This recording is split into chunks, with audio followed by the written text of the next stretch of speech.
Bonjour à tous et bienvenue sur ma chaîne, j'espère que vous allez bien. Aujourd'hui je vous fais une vidéo assez spéciale et un peu différente de ce que j'ai l'habitude de faire. Donc si vous me suivez sur Instagram, j'ai commencé un challenge février frugal, donc Frugal February pour les gens qui me suivent. Et d'ailleurs si vous me suivez pas, ben, c'est le moment parce que je poste un peu tous les jours sur le mois de février. Et justement cette petite vidéo suit la même tendance. Je l'ai vue aussi sur différentes chaînes YouTube. Et j'avais envie de refaire la même chose parce que je trouvais que c'était totalement en accord avec le fait de se débarrasser des choses dont on n'a pas besoin, de faire du tri. Donc je voulais vous parler aujourd'hui de toutes les choses que je vais jeter parce que le principe de l'anti-haul, c'est l'inverse du principe du haul. C'est quelque chose qui est assez problématique parce que ça encourage les gens à acheter et à consommer et à acheter toujours plus. Donc c'est vraiment j'achète et je te montre ce que j'ai acheté, comme ça tu as peut-être envie d'acheter la même chose.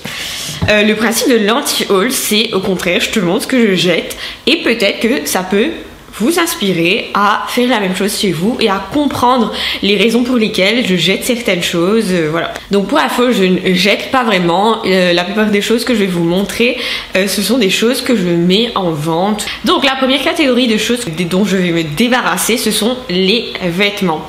Et à travers cette partie-là, je vais vous donner des tips tout le long, enfin des astuces tout le long sur la raison pour laquelle je jette mes vêtements et comment choisir mieux ces vêtements. C'est parti. Donc j'ai pas beaucoup de choses, mais j'ai choisi des items clés que je pense peuvent cacher des astuces. Donc le premier truc que je jette en fait, c'est un pull qui n'est pas du tout moche mais que j'ai acheté en 2014-2015 comme la plupart des choses que j'ai en ce moment, que je jette, dont je me débarrasse.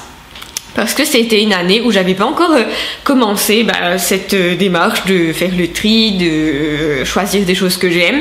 Donc c'est un pull qui vous paraît absolument normal, c'est un pull Monoprix je pense. Et le problème avec ce pull, c'est qu'il ne chauffe absolument pas. Et je l'ai payé, franchement j'ai dû le payer plus d'une quarantaine d'euros parce que je le trouvais beau. D'ailleurs je l'ai même eu en promo si je me trompe pas. Mais c'est un pull qui ne chauffe pas. Et si je vous montre mes pulls en ce moment dans ma garde-robe, je pense que les pulls mériteraient une vidéo tout à eux. Si vous êtes une femme, vous savez que c'est très dur de trouver un pull qui chauffe, c'est-à-dire un pull avec dans la composition de la laine, du mohair ou autre chose. Donc maintenant en fait je n'achète que des pulls avec une composition minimale de 10% de laine parce que si vous achetez en dessous de ça, ça ne chauffe pas. Autre problème avec ce pull, c'est que la manche en fait n'arrive pas jusqu'au bout, donc c'est une manche un peu 3/4 en fait. Et ça contribue au fait que c'est comme beaucoup de pulls pour femmes, on a beaucoup de pulls juste pour faire joli et non pas qui réchauffe. Donc ça c'est une composition complètement synthétique, il y a du polyester probablement, voilà. Donc je n'achète plus des pulls comme ça, je n'achète plus des pulls où il n'y a pas 15% de laine, 10 à 15% de laine au minimum. La deuxième chose que je jette, et ça vient aussi de ma période où je faisais beaucoup de sport, je sais pas pourquoi j'ai acheté ça, ça coûtait pas très cher, je l'ai acheté sur le moment. C'est un débardeur en fait, c'est un débardeur Nike. Et je ne sais pas pourquoi j'ai acheté ça, parce que j'aime pas en fait faire du sport avec des débardeurs déjà. Donc je ne sais pas pourquoi j'ai acheté ça, je pense que je trouvais ça stylé. Je pense que c'est la version fitness de moi qui a voulu acheter ça.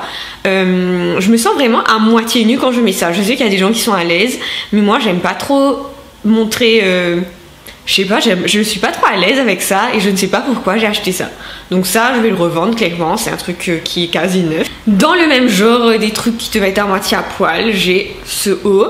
J'ai plein de choses comme ça en fait que je ne peux pas mettre parce que ce sont des choses qui ne rentrent ni dans la catégorie vêtements pratiques, ni dans la catégorie vêtements professionnels. Et maintenant, je me fais vraiment un devoir en fait d'acheter tous les vêtements que j'achète doivent pouvoir être mis dans la vie de tous les jours et surtout au travail. Je veux dire, c'est décolleté, dans le dos c'est décolleté, c'est super en été mais ça reste, pour moi, je me sens à moitié nue quand je mets des trucs comme ça. Un truc dont je me débarrasse, cette fois-ci on est dans la catégorie accessoires, c'est genre les sacs à main. J'en ai jeté, j'en ai vendu au moins 5 ces derniers mois et je me débarrasse cette fois de ce sac à main. Donc il est super beau je trouve, enfin genre il est beau, il y a la anse à l'intérieur, mais Je veux dire, c'est une couleur qui est difficile à porter pour moi, même si c'est neutre. C'est aussi parce que c'est tout verni, enfin je sais pas, il y a un truc qui... Il y a un truc qui ne me correspond pas, donc je pense que je l'ai eu en cadeau, je l'ai gardé pendant très longtemps parce que je me suis dit au cas où, et vous savez très bien que quand on commence à dire au cas où, c'est clairement qu'il faut le jeter. Bon, un autre truc dont j'ai totalement honte parce que c'est pas du tout mon style, je ne sais pas pourquoi j'ai acheté dans la catégorie accessoires, ça. Je sais pas, c'est genre un collier un peu oversize. Déjà, je ne porte pas de bijoux, ni petit ni grand. Pourquoi j'ai acheté ça, quoi? Enfin, je sais pas, ça ressemble à rien. On dirait un gros collier un peu style amérindien sur Asos. Il est pas beau, il est pas de qualité. Je pense qu'à cette époque-là, je voyais pas mal de trucs sur peut-être Pinterest où les gens avaient ça en été. Je n'ai jamais mis ce collier et je ne le mettrai pas. Dans la catégorie accessoires aussi, j'ai des chaussures. Je regrette un peu. J'ai pas honte parce que j'aime beaucoup les chaussures si vous me suivez.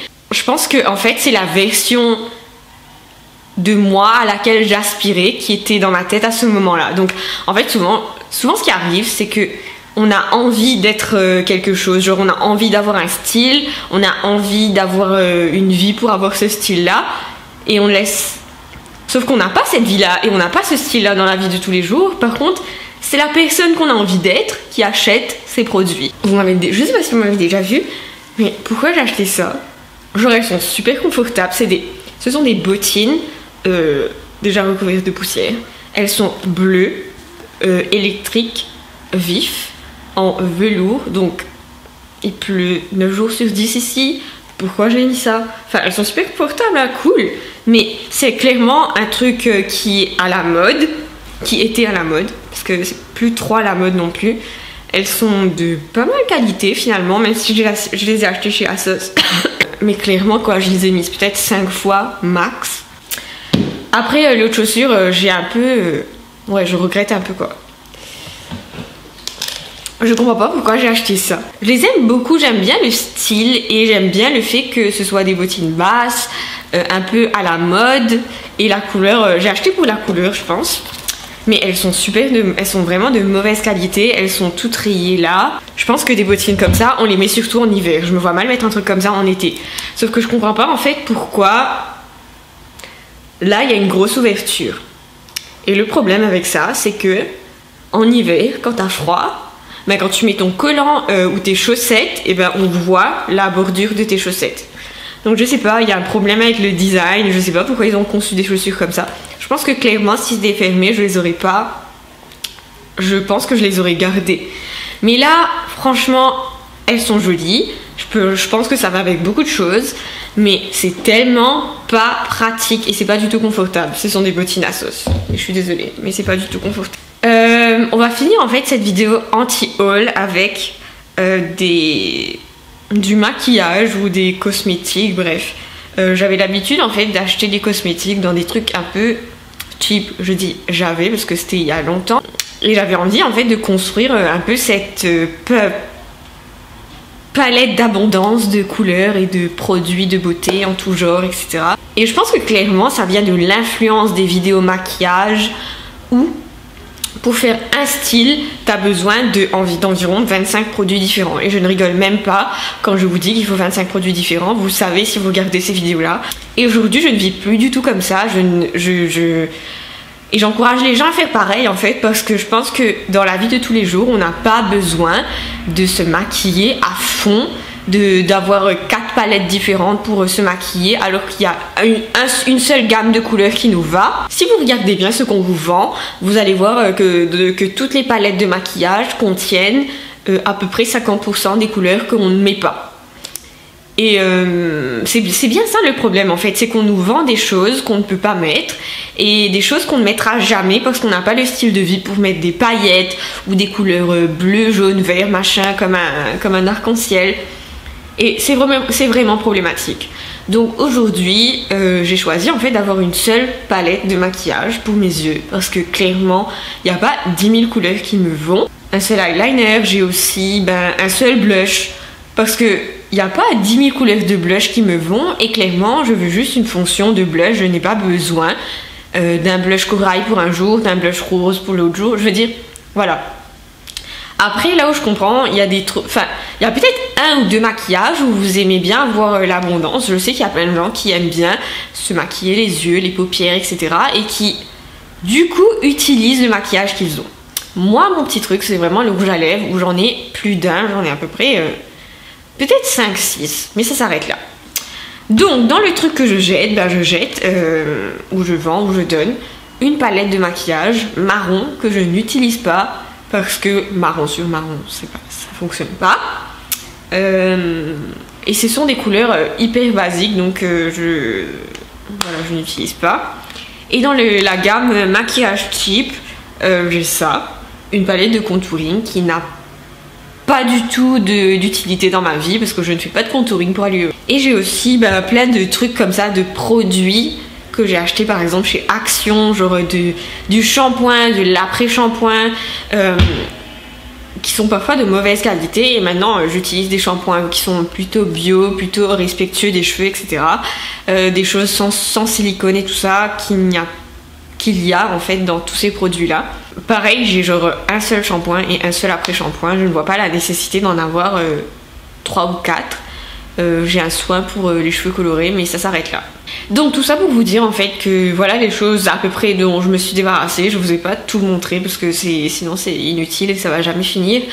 Mais j'espère en fait vous avoir inspiré à comprendre que l'abondance ne fait pas le bonheur et que posséder des choses inutiles, ça contribue autant à ta vie que ne pas les posséder finalement. Et j'espère en fait que je vais me faire des sous en vendant ces trucs là. Je vous mettrai mon Vinted en bas d'ailleurs. Et puis moi je dis vive les anti-hauls en fait. J'en ai un peu marre des hauls où ça pousse tellement à la consommation. Donc voilà, rejoignez-moi sur Instagram pour le challenge février frugal où je vous partage plein d'astuces, etc. Dites-moi si vous avez aimé cette vidéo et si vous aimeriez que je fasse plus de vidéos sur ce thème-là ce mois-ci et sur quel type de vidéo exactement. Je vous retrouve très vite sur cette chaîne et en attendant, je vous dis prenez soin de vous.